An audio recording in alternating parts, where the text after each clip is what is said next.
All right, AP Environmental Science. We're going to continue today with Unit 5, which the topics are clear cutting and sustainable forestry, amongst other things. There's a lot of things I'm going to cover today, but we're talking about subtopics 5.2, 5.12, and 5.17 that we will be covering within this particular lecture. So before we kind of get into forestry and cutting down trees and all that stuff, I want to talk a little bit about a term called maximum sustainable yield. In short, it's MSY. You might see that on quizzes and tests. I want to make sure that you know what it means. The idea behind MSY is to address the question of how much of a resource can we use without permanently damaging that resource. And we're mainly referencing living resources, things like trees, things like fish in a lake or fish in the ocean. I mean, how many of them can we harvest and use without doing damage to the overall amount of that particular resource? So that's what MSY is.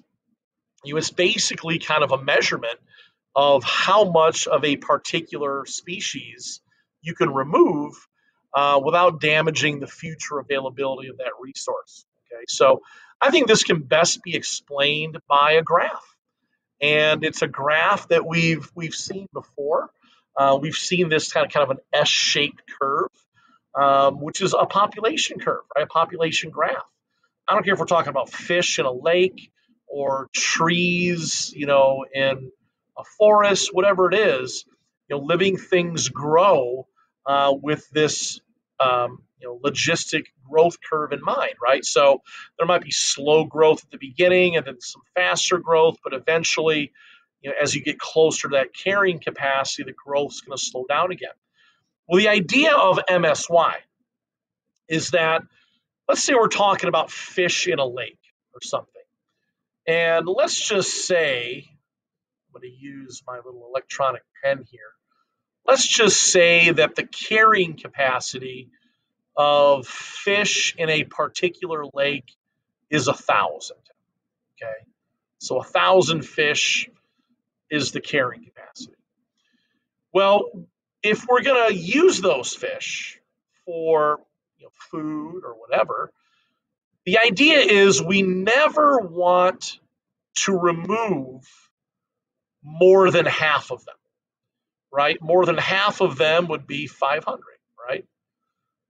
So the MSY is basically the maximum amount of that resource that we can remove and still allow that resource to replenish itself and be utilized in the future. So we never want to go below that inflection point.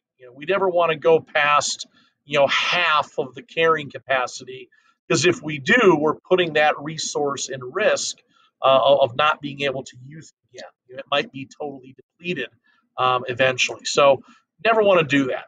Always, if you're going to fish, if the carrying capacity is 1,000, you always want to keep at least 500 fish in that lake. And that's how they actually determine, like fishing regulations and things like that. They don't want you to go below that inflection point. They don't want you to go below that MSY. All right. Now, this also comes into play, when we talk about, let's say, logging. Good logging practices, we don't want to go through and just remove all the trees. We want to just remove enough that we can allow, the amount of sunlight to still reach the forest and allow new trees to grow. If we just remove them all, then we've gone below that MSY, and we're not going to allow that resource to replenish itself down the road. So, we can also apply this to things like logging as well. And that leads us into tree harvesting, which is the removal of trees. When timber companies remove trees, this is kind of a big thing. There's 3 general ways that they do it, and each one of them kind of has its own, I suppose, toll on the environment. And we'll start with this one, clear cutting. Clear cutting is basically just, going in and removing all the trees in an area. These pictures, again, you can see this area has been clear cut. All the trees have been removed. Same thing over here. There's just nothing left. Um, the thing about clear cutting is it's probably, for the timber company, it's probably the easiest thing to do, and it's probably the most economical. It's probably going to make them the most money. So again, we go back to tragedy of the commons. They're going to probably act in their own self-interest, and if this is the way to do it, then so be it, right? Screw the environment. We're going to take as many trees as we possibly can to make as much money as we can. Now, clear cutting, even though it's not advised, it's kind of a bad thing. It kind of depends on where you're doing the clear cutting as far as the impact that it has. For example, in the taiga, let's say like a nice taiga rainforest up in Alaska or northern Canada, you may only have one or two plant species that live there. So by clear cutting that forest, maybe you're not impacting biodiversity as much because you're only removing maybe one or two species. So it may have less of an impact. Now, one thing about these taiga forests is a lot of them are what we call old growth forests. Old growth forest means that these trees are probably hundreds of years old. They've been untouched, for centuries by anybody. Those trees are storing a massive amount of carbon, and if we remove them, we remove their abilities to do that. So it's not good to remove these trees, but as far as biodiversity goes, it may not be as big of an issue as, for example, if we removed tropical rainforest. Tropical rainforests, you might have, 50 or 60 different tree species in, 1 acre or 1 hectare of land. And if you go in and clear cut the whole thing, that has a tremendous impact on biodiversity. So, where the clear cutting is happening, has an impact on biodiversity depending on where it's occurring at. Now, some problems with clear cutting, we just said that it reduces biodiversity. If it's done on, let's say, a mountain or a slope, it can lead to water erosion of soil. It can lead to mudslides, and if there's like a town, at the bottom of a slope or a mountain, that could be catastrophic. This happened in Haiti several years ago. They clear cut all their trees off of their mountains, and there was a tremendous storm, followed by an earthquake, which was terrible. But all the mud just came down the mountainside, and it just invaded all these towns, and it was all because they clear cut all their trees. There was nothing there to stop the mudslide. It leads to drier soil. If there's no trees to hold the soil, then that soil can be blown away in the wind, and it just ruins the soil. It leads to the erosion of it, loss of soil nutrients, and it basically just ruins the soil. Trees absorb pollutants. If you remove the trees, you move their ability to absorb pollutants from the air. So less trees, more air pollution. That's kind of a no-brainer. I mentioned this earlier. Trees store carbon dioxide. So if you remove them, you remove their abilities to do that. And if you burn the trees, then that releases all that carbon. That leads to greenhouse gases. And we see this a lot with old growth forests. This one we've talked about before. Trees provide shade. Provide shade for animals, provide shade for rivers and streams, the animals that live in those rivers and streams. So that can affect water temperature. It can affect aquatic species. It can affect pH of water as well. Timber companies often use chemicals, things like herbicides, when they clear cut. So some of those herbicides can again get into the water. They can get into the air. They can cause air and water pollution. So these are all, there's a lot of problems associated with clear cutting, and this is just a list of those. So here we see some herbicides being used over some clear cutted forest. Here we have an exposed mountainside. Again, if it rains and all that mud, it can just slide down the mountain, and that could be a bad thing. Tree plantations. Tree plantations a lot of times are what timber companies do. They'll clear cut and then they'll just replant maybe a single species of tree. There's a couple problems with that. One is there's less biodiversity if you just have one species of tree rather than five or six that you may have clear cut. Another one is it leads to soil depletion. If there's only one species of tree, that one species may not hold the soil intact than, let's say, five or six different species could. So, it could lead to that as well. So tree plantations, even though, it might sound like a good idea to replant the trees, there's some negatives to that as well. Selective cutting. Selective cutting is, instead of removing all the trees, we're just removing some of them.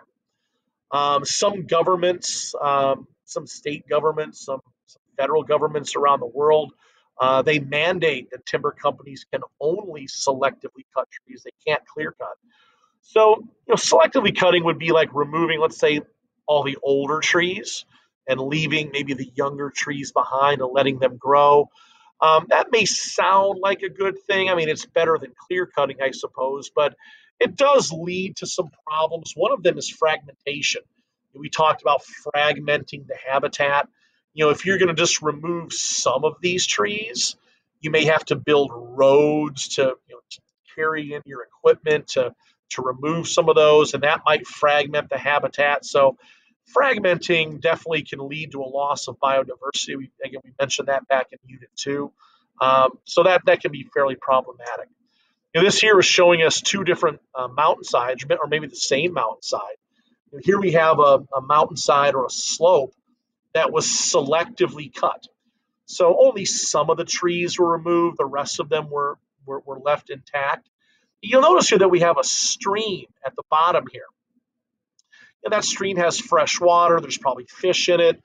And if you selectively cut, most of the time that's enough to keep the soil intact and not allow it to slide down the mountainside and get into that stream. So the stream would probably be cleared of any pollution. Rather than if you clear cut, you've got nothing holding that soil intact. All that soil can slide down and all of it can get into that stream, and that could cause a lot of problems. So that's kind of what we see here in this picture, right? So definitely there's an impact on water pollution if you clear cut versus if you selectively cut. So keep that in mind. Now, the last way, I suppose, that we can remove trees is what we call ecologically sustainable forestry. This is kind of what we probably should strive for. It's kind of the old-fashioned way of removing trees. I mean, trees are a resource that we can utilize. I'm not saying that we can't use them. But if we do it ecologically sustainably, we're not going to use fossil fuels. Instead, maybe use horses or animals to do it. We're not going to build roads to fragment habitats. We're not going to use chemicals, to spray on the area. The thing about this is even though this all sounds good, this is what we should be doing. This is not the preferred way to do things. I mean, we live in a society where we demand lumber, we demand this timber fast. We want to get it chopped down quickly. And we're not going to do that using a horse. We're going to do that using heavy machinery. We're going to do it using manpower. We want to clear cut, get these things cut down as quickly as possible so that we can make as much money as we can. So even though this is probably the best thing to do, it's not the most popular thing to do. Okay. Logging conflicts. I want to talk about a couple of historical things that have taken place over the years that have had an impact. One of them is the northern spotted owl. The northern spotted owl was an endangered species, but it's also an indicator species. Indicators are species that can tell us how healthy an ecosystem is. Now, the thing about the northern spotted owl is that they live in these old growth, coniferous like taiga forests, Alaska, northern Canada, that type of thing, Pacific Northwest. And their presence, when they're in abundance, tells us that those forests are healthy. They're kind of a top of the food chain predator, kind of like a secondary or a tertiary predator. And if they're in abundance, that means that the food chain is doing really well. Well, what's happened is that we've cut down a lot of their habitat.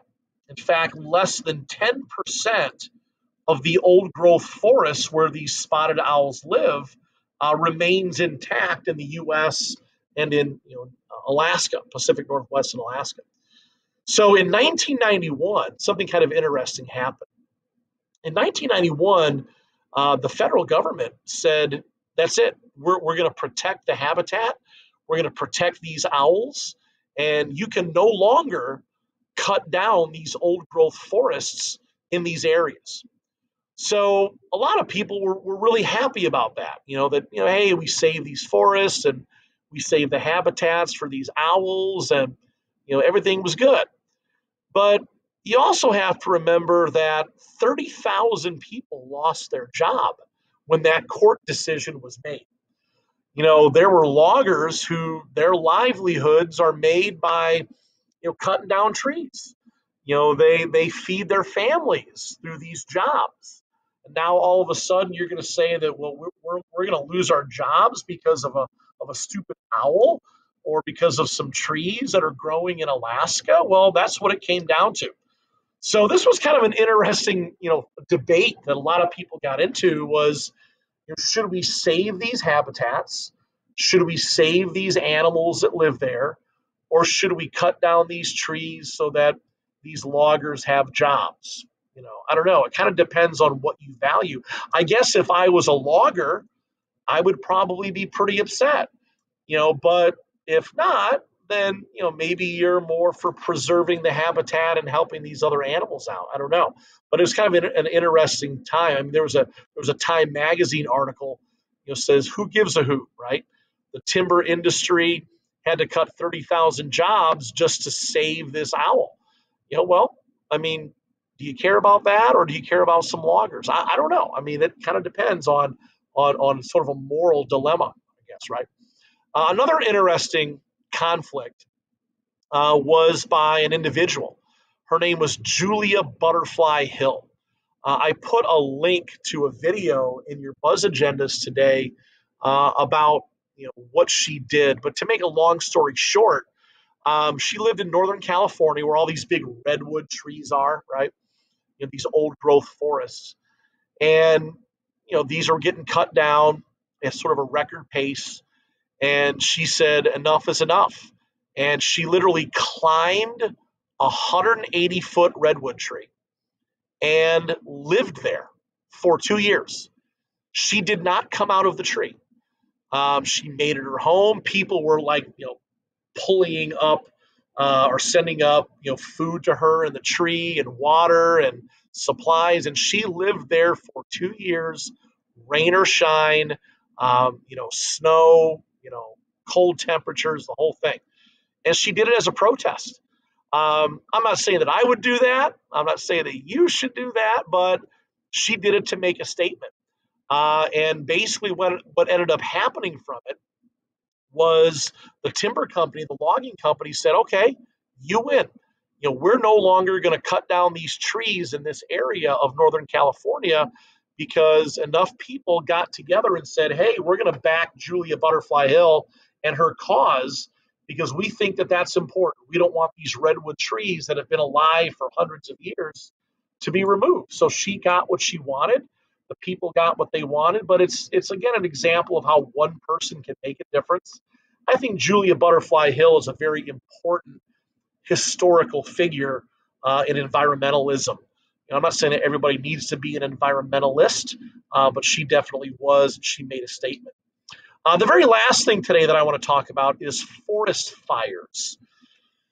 Forest fires have been in the news a lot in recent years. We see these things popping up out west a lot.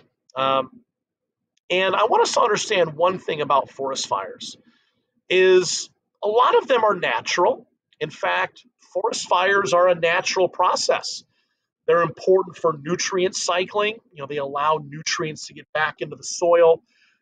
They allow the forest to regenerate itself. Remember, we talked about succession, primary and secondary succession. But then forest fires have been happening since the dawn of time. If lightning strikes a forest, it's going to trigger a forest fire. The forest burns down, but it's going to grow back again. Now, what's happening today is that if there's a forest fire, whether or not it's natural or it's anthropogenic, all we want to do is put it out, right? We want to stop the fire from burning. Now, if we do that, and I'm not saying that we shouldn't, but if we do that, we're not allowing that natural process to take place. We've got all these dried leaves and dry twigs, and we call that biomass. And all that biomass on the bottom of the forest floor, it needs to burn. And if it doesn't burn, it's just going to keep accumulating and accumulating and accumulating. And it's going to make it much more likely that forest fires are going to get triggered naturally. So it's actually a good idea that we let forest fires burn so all that biomass can get taken care of. But again, we're so concerned with putting them out. And the reason why is because of people living there, right? People are living in areas where forest fires have been burning for thousands of years. But now, because their home is there, they no longer want the fires to burn. So if we constantly suppress the fire, we're actually making it worse in the long run.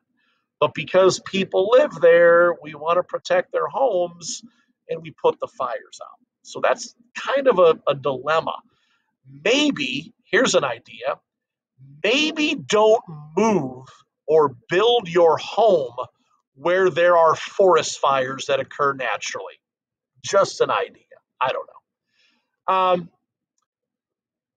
One thing about forest fires I do want you to know about is whether or not they are natural or anthropogenic, they do release a lot of carbon dioxide. Now, carbon dioxide is a greenhouse gas. In fact, 40% of the annual global emissions of CO2 every year are because of forest fires.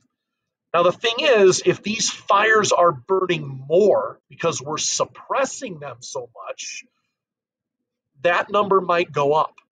So we've got to be really careful with forest fires.